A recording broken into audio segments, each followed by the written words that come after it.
आप सभी का स्वागत है हमारे YouTube channel excellency GS and current affairs में। आज हम आपके लिए लेके आ रहे हैं 21 MCQs on the topic SPT act 1949।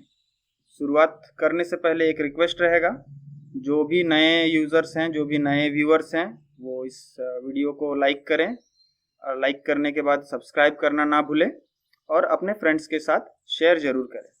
ठीक है, तो चलिए शुरू करते हैं। हमारा पहला प्रश्न है the Santhal Parganas tenancy act, जिसे हम एसपीटी एक्ट के नाम से जानते हैं, 1949 came into force on option A 1 November 1949, option B 1 April 1949, option C 1 October 1949 या फिर ऑप्शन डी 1 सितंबर 1949। तो इसका सही उत्तर है 1 नवंबर 1949। याद रखेंगे, एसपीटी एक्ट 1 नवंबर 1949 में आया था। चलिए बढ़ते हैं दूसरे प्रश्न की ओर। हमारा दूसरा प्रश्न है the SPT act 1949 extends to the whole of Santhal Parganas division which comprises of. 4 options हैं, साहेबगंज, पाकुर, दुमका, गिरिडीह, गोड्डा, जामताड़ा। एक बार आप वीडियो को पॉज करके ऑप्शंस को आराम से पढ़ सकते हैं। हम डायरेक्ट आंसर की ओर बढ़ते हैं। ये जो क्वेश्चन है बड़ा ही इंटरेस्टिंग है। इसका जवाब आपको तभी पता होगा जब आप इसमें जो 6 मेंशन्ड डिस्ट्रिक्ट्स हैं, उन 6 में से कोई भी एक है जो कि इस क्वेश्चन का आंसर नहीं है। ठीक है, तो आपको उनमें से चूज करना है। फॉर एग्जांपल ऑप्शन ए में अगर हम जाते हैं, साहिबगंज जो कि सही है, पाकुड़ वो भी सही है, दुमका वो भी सही है, गिरिडीह ये डाउट में है, ठीक है, गिरिडीह नहीं है, गोड्डा ये सही है, जामताड़ा ये भी सही है। तो ऑप्शन ए में गिरिडीह इज द कल्प्रिट। चलिए बढ़ते हैं ऑप्शन बी की ओर। साहिबगंज सही, पाकुड़ सही, दुमका सही, देवघर सही, गोड्डा सही, जामताड़ा सही। इस ऑप्शन का 6 की 6 मेंशन डिस्ट्रिक्ट्स हैं, सही हैं, तो option B is the right answer. चलिए बढ़ते हैं आगे अगले प्रश्न की ओर।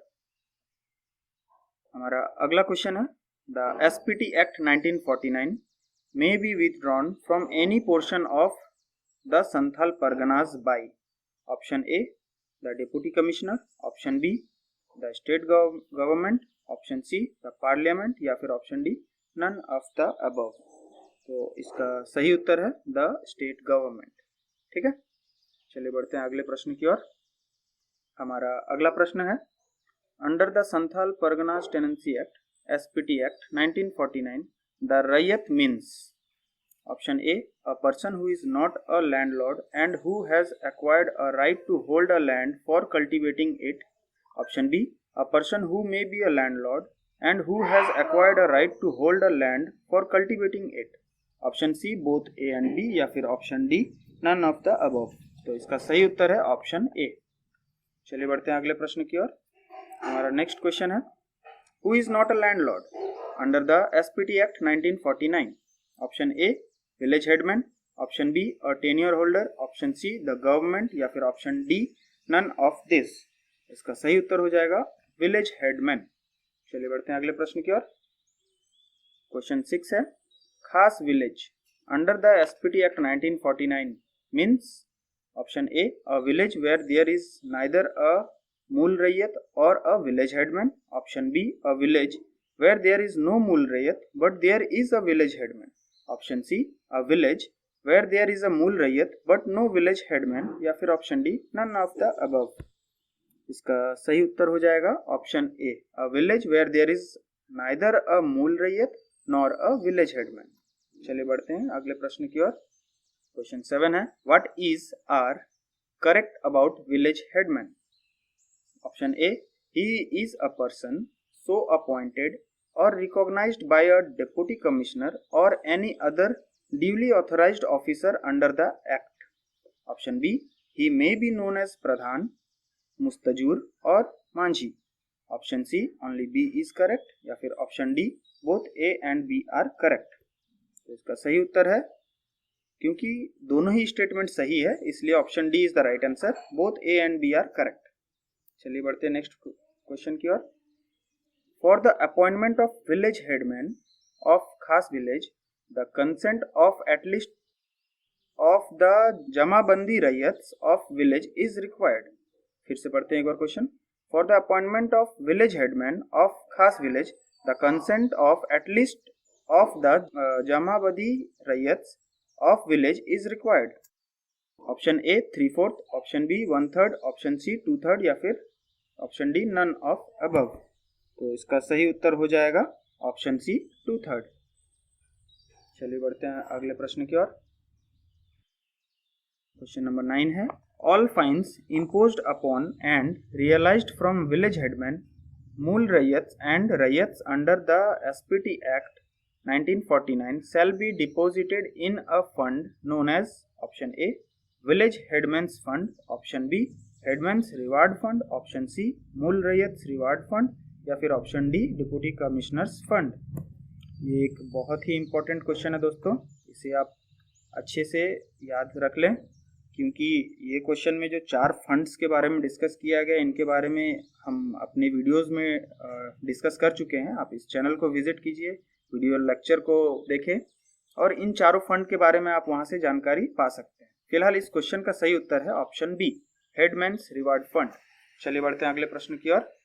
अगला प्रश्न है, how many classes of raiyats are there under the SPT act 1949?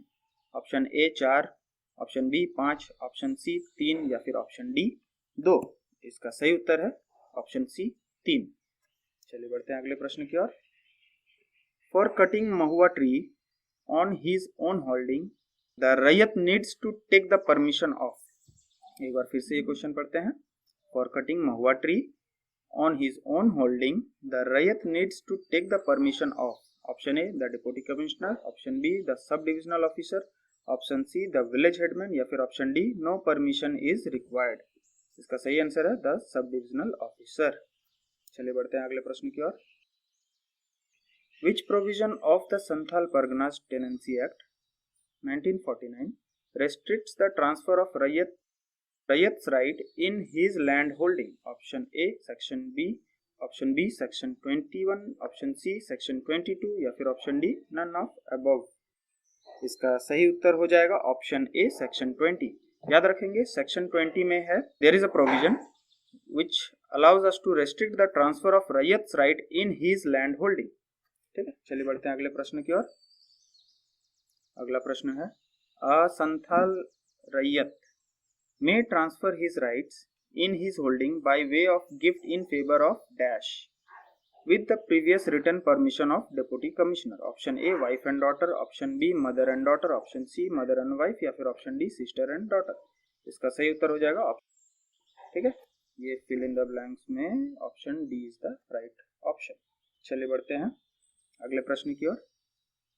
an aboriginal रैयत under the SPT Act 1949 may make a grant in respect of his lands to his widowed mother or to his wife for her maintenance after his death।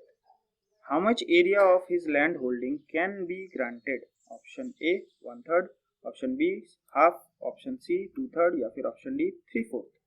इसका सही उत्तर हो जाएगा half. ठीक है, चलिए बढ़ते हैं अगले प्रश्न की ओर। हमारा अगला प्रश्न है, as per section 20 the SPT Act 1949 a lease of Rayati land in any subdivision for the purpose of establishment of continuance of an excise shop thereon may be validly granted or renewed by a Rayat for a period। option A not exceeding 2 years, option B not exceeding 5 years, option C not exceeding 1 year या फिर option D none above। Option C is the right answer, not exceeding 1 year। चलिए बढ़ते हैं अगले प्रश्न की ओर। A Rayat may make over his holding temporarily on trust for cultivation to another Rayat of Santhal Parganas under what circumstances? Option A his sickness or physical incapacity, option B his temporary absence from the village, option C only A is correct या फिर option D both A and B। इसका सही उत्तर हो जाएगा, क्योंकि ये दोनों ही स्टेटमेंट सही है, option D is the right answer, both A and B are correct. चलिए बढ़ते हैं अगले प्रश्न की ओर। हमारा अगला प्रश्न है, under the SPT act 1949 if a raiyat has made over his holding temporary on trust for cultivation for the reason of him being temporarily absent from the village and does not resume cultivation himself, the holding shall be presumed to be abandoned after the expiry of option A 12 years, option B 7 years, option C 10 years या फिर none of the above. ये बहुत ही important question है और may be अगले JPSC में ये आपसे पूछा जा सकता है, इसे अच्छे से याद कर लेंगे। Option C is the right answer, जो कि 10 साल है। चलिए बढ़ते हैं अगले प्रश्न की ओर। How many chapters are there in SPT act 1949? ये बड़ा ही इंपॉर्टेंट और आसान सा सवाल है। इसमें चैप्टर्स के बारे में पूछा जा रहा है। ऑप्शंस है 6, 5, 8 या फिर 9। तो इसका सही उत्तर है ऑप्शन डी 9। ठीक है, देयर आर 9 चैप्टर्स। चलिए बढ़ते हैं अगले प्रश्न की ओर। हमारा अगला क्वेश्चन है, what are the conditions for the exchange of raiyati land under the Santhal Pargana tenancy act? Option A, the parties to the exchange are both Jamabandi Rayyats and the land proposed to be exchanged are situated in the same village or in contiguous village. ठीक है, next option है, the transaction is not a concealed sale but is a bona fide exchange and the land proposed to be exchanged are of the same value. ठीक है, ये option C है, condition mentioned in either ए और B are correct. मतलब बोला जा रहा है या तो ए सही है या तो बी सही है। ऑप्शन डी में बोला जा रहा है the conditions mentioned in both A and B, A और बी दोनों में ही सही है, दोनों ही सही ऑप्शन है, जो कि बिल्कुल सही है, यानी option D is the right answer. चलिए बढ़ते हैं अगले प्रश्न की ओर। What is true about rent under the SPT act 1949? Option A, और लैंडलॉर्ड और village headman or मूल रैयत is entitled to receive rent is kind also. Option B, no rent in kind shall in any way be recognized as valid by any court whether in the exercise of civil, criminal or revenue jurisdiction. Option C, the conditions mentioned in either A or B. Option D, the conditions mentioned in both A and B. इसका सही उत्तर है option B. ठीक है, चलिए बढ़ते हैं हमारा question of the day की ओर, जो कि क्वेश्चन नंबर 21 है। बहुत ही इंपॉर्टेंट क्वेश्चन है, कोशिश करें खुद से आंसर देने का। चलिए पढ़ते हैं। One of the special reasons for allowing the reduction of the rent of holdings of recorded raiyats in any area or village is option A, when the soil of a portion or the whole of such holdings of area has without the faults of the rayyats become permanently deteriorated by a deposit of sand. Option B, when there is a fall of price of lands in the area. Option C, when the rayyat fails to cultivate on the land. या फिर option D, none of the above। इसका सही उत्तर हो जाएगा option A, when the soil of a portion or the whole of such holdings of area has without the faults of the rayyats become permanently deteriorated by a deposit of sand is the right option। तो ये हमारे 21 questions हो गए आज के। हमारे प्रचंड अभ्यास में हम फिर से आपके लिए और क्वेश्चंस लेके आएंगे। आशा करते हैं आप सभी इस पैंडेमिक सिचुएशन में सेफली घर में रहेंगे और अपने खुद का, अपने फैमिली का, सबका ख्याल रखेंगे। ये जो टॉपिक था एसपीटी एक्ट 1949, ये बहुत ही इम्पोर्टेंट टॉपिक है जेपीएससी पॉइंट ऑफ व्यू से, इसलिए इस टॉपिक को अच्छे से पढ़ें। ये तो 21 इम्पोर्टेंट क्वेश्चंस हम आज डिस्कस कर रहे हैं, बट इससे रिलेटेड वीडियो लेक्चर हमारा कल आने वाला है, उसे आप जरूर देखें। ठीक है, लग रहा है बैटरी भी साथ नहीं दे रहा है। चलिए यहीं पे समाप्त करते हैं। अगर ये वीडियो आपको अच्छा लगा हो तो लाइक जरूर करें, अपने दोस्तों के साथ शेयर जरूर करें और हाँ, सब्सक्राइब जरूर करें इस चैनल को, ताकि आप नए नए वीडियोस डेली देख सकें। धन्यवाद।